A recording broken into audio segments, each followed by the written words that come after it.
Good morning, lovelies. The bread of life. Let's talk about it. Jesus, coffee.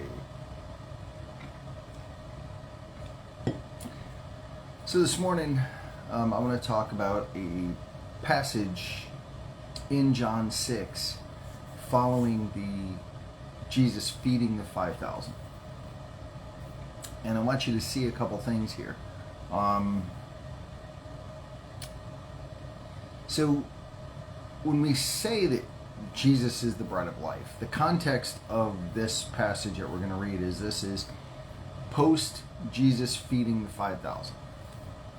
So remember, he fed them with a couple of fish and a couple of loaves of bread. He fed 5,000 people. So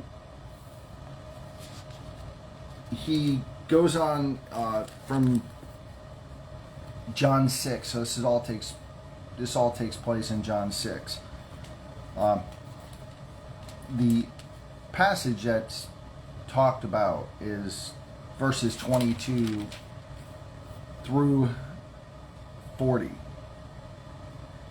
But we're not going to read that long. I'm going to go into a condensed version of it, but that's the context of it. So the people are coming to Jesus and they're like, hey, look, we want to see your works. We want to see, because we believe. And I want you to hear what Jesus tells them. And then I want to break it down. So Jesus answered them. So we start in verse 26. Jesus said to him, most assuredly I say to you, you seek me, not because you saw the signs, but because you ate the loaves and were filled. Talking about eating the 5,000. Do not labor for the food which perishes, but for the food which endures to everlasting life, which is the Son of Man will give you, or which the Son of Man will give you. Because God the Father has set his seal on him. So he's saying, bread's not what you're putting in your mouth, the bread's what you're putting in your soul. Then they said to him, what shall we do that we may work the works of God? They want to do what he did. Jesus said to him, this is the work of God, that you believe in him who he sent. So he's saying, you believe in me, you're doing the work of the Father. And they said to him, what sign will you perform, that we may see it and believe you? See, they got to see works. It's not what it's about. What work will you do? Our fathers ate the manna in the desert. As it is written, he gave them bread from heaven to eat. So their descendants were in the wilderness eating the bread. In the wilderness, right? Because all they wanted was bread. They didn't have faith in the giver of the bread. Jesus goes on to say to him, most assuredly I say to you, Moses did not give you the bread from heaven, but my Father gives you the true bread from heaven. For the bread of God is he who comes down from heaven and gives life to the world. And they said to him, Lord, give us this bread always. And he said, I am the bread of life, and he who comes to me shall never hunger again. And he who believes in me will never thirst.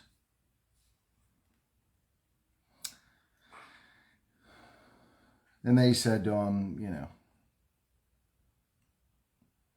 and he goes on to say to him, but I said to you, you have seen me and yet do not believe. All the Father gives me will come to me, and the one who comes to me, I will by no means cast out.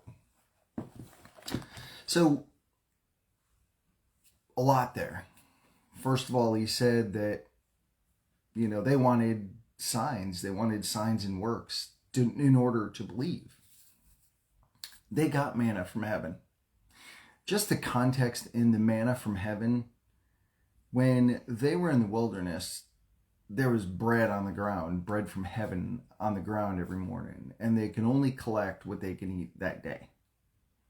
If they collected any more, it would, except for the Sabbath, it would decay and spoil. So in other words, you can't go out there and collect all the bread and then you can eat every day on what you have. Everything beyond that day would spoil. God did that for a purpose. Okay? So Jesus is the bread of life, and I want you to not miss this. It didn't matter what somebody's socioeconomic status was. Everybody has access to bread. All have access to bread. Bread is not sirloin. It's not filet mignon. It's not lobster. It's available to everybody. Just like Jesus is available to everybody. His salvation is available to everybody. Doesn't matter your socioeconomic status. Doesn't matter how much of a sinner you were. Doesn't matter what you did. It's available to you. Don't miss that. Right? Now, the manna from heaven that they can only pick up the day's worth. Why did God do that? Because he doesn't want you depending on being fed for one day and taking all the leftovers home so you can eat every day for the rest of the week. He wants you to be dependent on feeding yourself every day, going out and collecting that day's bread. In the Lord's Prayer in Matthew 6, talks about, give us this day our daily bread, right? The manna in the desert was the daily bread. But this is your daily bread right here. You got to feed yourself. You can't be dependent on a pastor feeding you every single day. You can't be dependent on a pastor feeding you on Sunday, and that's all you eat. You got to feed yourself. Spiritual food comes in a variety of ways. Just like infants, their food comes from a bottle. Once you're mature and you're an adult, your food comes on a plate. In that middle stage, food comes in jars. Maybe it's not in a bottle anymore. Now the food comes in the jars and is mushed up. So it's easier for you to swallow and digest and chew. Once your teeth come in and you become more adult, then you start becoming dependent on solid food. Same here. Same here. God's going to guide you and lead you and teach you and feed you regardless of your maturity level. He feeds all. But he wants you to eat of your own. Eat. You have to feed yourself every day. He is the bread of life. His salvation is available for all. It doesn't just say the rich or the poor. All socioeconomic statuses, all sin levels. Doesn't matter what you've done in your past, how bad you think you are. His salvation is available. Believe it and receive it. Romans 10:9. If you confess with your mouth that Jesus is Lord, and you believe in your heart that the Father raised him from the dead, you will be saved. 4 verses later, Romans 10:13. All who call upon the name of the Lord shall be saved. Believe that he is Lord. Believe in your heart that the Father raised him from the dead. Confess that he is Lord. Tell him he is Lord. And you will be saved. His salvation is available for everybody. His bread is available for everybody. See that? Don't miss it. He is the bread of life. He is the eternal spring, living water. Just like in the desert, when they were in the wilderness, God fed them with manna, bread from heaven, enough for each day. And they had water from a rock. It was Jesus, living water coming from a rock. He is our rock and our Redeemer. It says right there, all who come to me will not thirst, because he is living water. So, I love you guys. I felt that on my heart this morning, and I know somebody needs to hear it. Feed yourselves every day. It's great stuff. It's great stuff.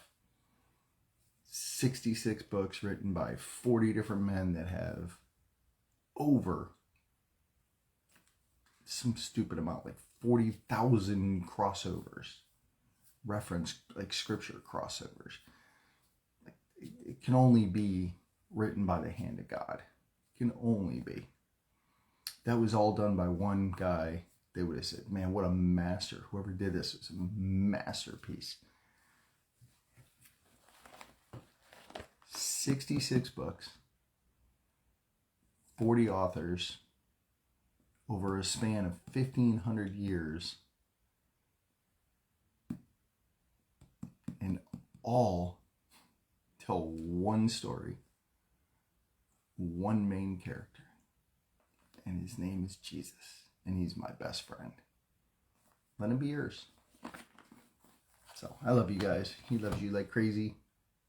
He's choking out Satan. That's what he does. We'll be back tomorrow with whatever Dad wants to talk about.